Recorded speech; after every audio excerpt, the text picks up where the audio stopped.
you know. Uh-huh. I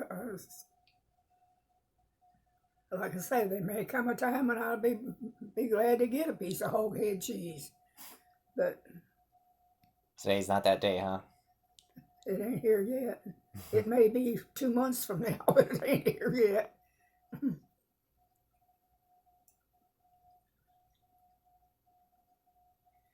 And I could fry me some potatoes or something like that, and not. And he cooks sweetbreads. I don't know whether you know what sweetbreads are or not. Not off the top of my head. Yeah, there's some of the stuff.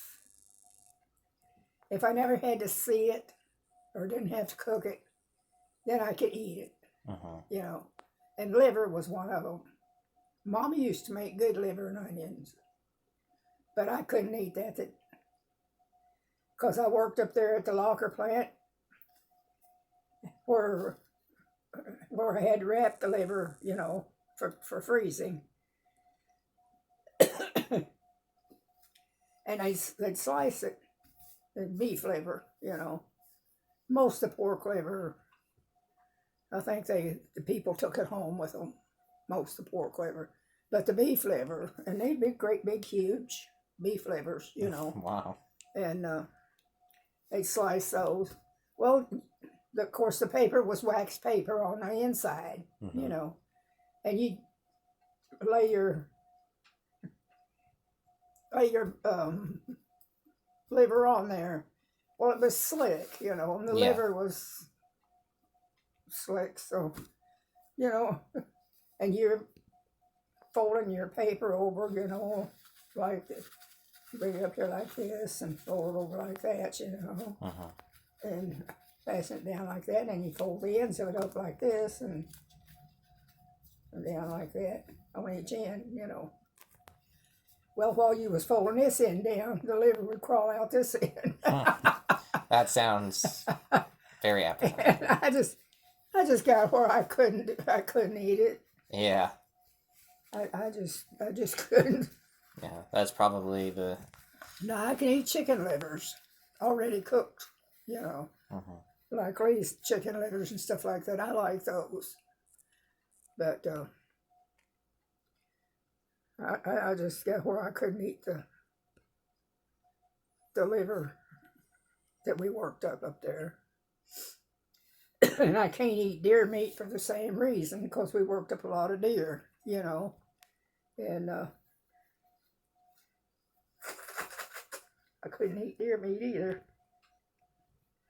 And I did kind of like deer roast, but I got where I couldn't touch that either.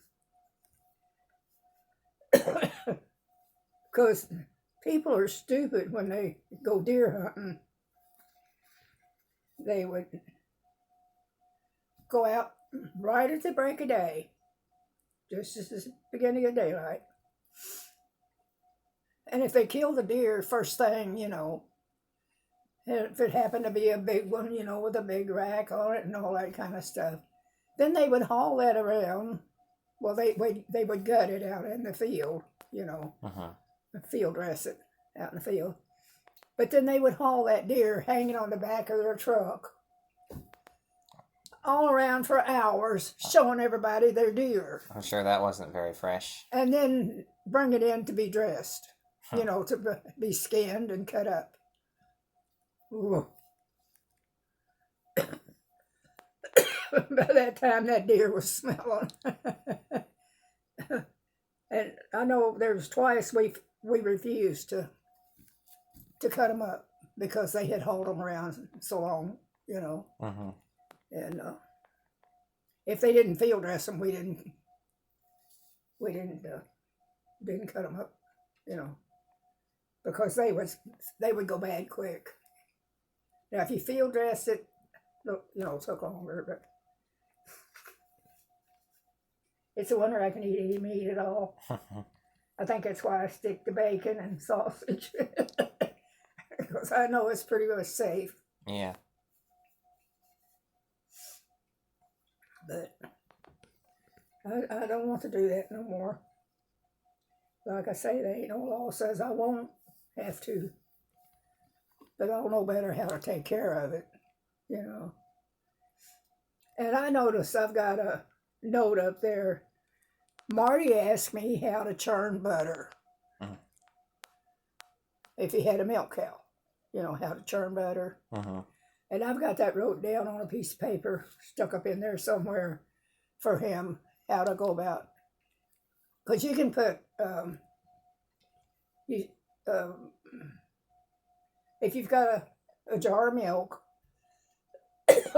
where you milk the cow, you know, and got a jar of milk, then you can skim that cream off the top of that because it'll rise to the top.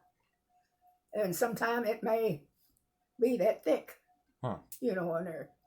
And you can skim all that off there, and you can put it in a, well, say a quart jar or something like that, you know, depending on how much you got. You can put it in there. And Mom used to, she had a churn that had a handle on it, you know, that she had a thing in it that had paddles on it. Yeah. And she'd use that, and she'd also put some in a jar, and she'd put that between her knees. And while she was churning butter like that, she was also shaking this, you know, like that. Wow. And because you could put it in the jar, and you could shake it, you know, back and forth like this, you know, and whatever, you know, and it would gradually turn into butter, you know. And you could see it when it started because it gets this yellow. The butter was just real yellow. And then after you got it churned like that, then you had to put it in something and wash it to wash the milk out of it because you didn't, it was sour. But you just keep, Mama had a paddle, a little wooden paddle, and she would, you know, this butter and press on it, you know, and get milk. And as long as it had milk coming out of it, she washed it until she got it all out. And then she'd sprinkle just a tiny bit of salt in it. And she had a butter mold, a little thing about this big, about that deep. And she'd fill that up with that. And it had a pretty design in the bottom of it, like a flower. And she'd put that in there, you know, and mash it down and everything. And you could push it out. And it had a pretty flower on the bottom of it, you know, and it was come out in the shape of the butter mold. That's cute. And but you couldn't. Of course, when you had a man, a wife, and 10 kids or 8 kids, nothing lasted long enough to sour. Yeah. Because you ate it all. But the butter was good butter, you know, fresh. Because we had a Jersey cow that she gave bukus of milk. And she always had, you know, Mom put it usually in a gallon jar.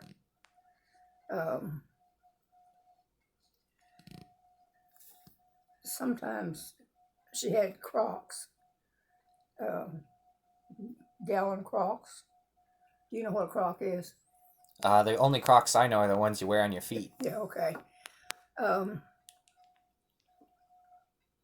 Well, can you see that jug over there, that brown jug? Oh, yeah, I can see that. That's kind of a crock type thing. Okay. And they were, you know, the gallon crocks were about this big.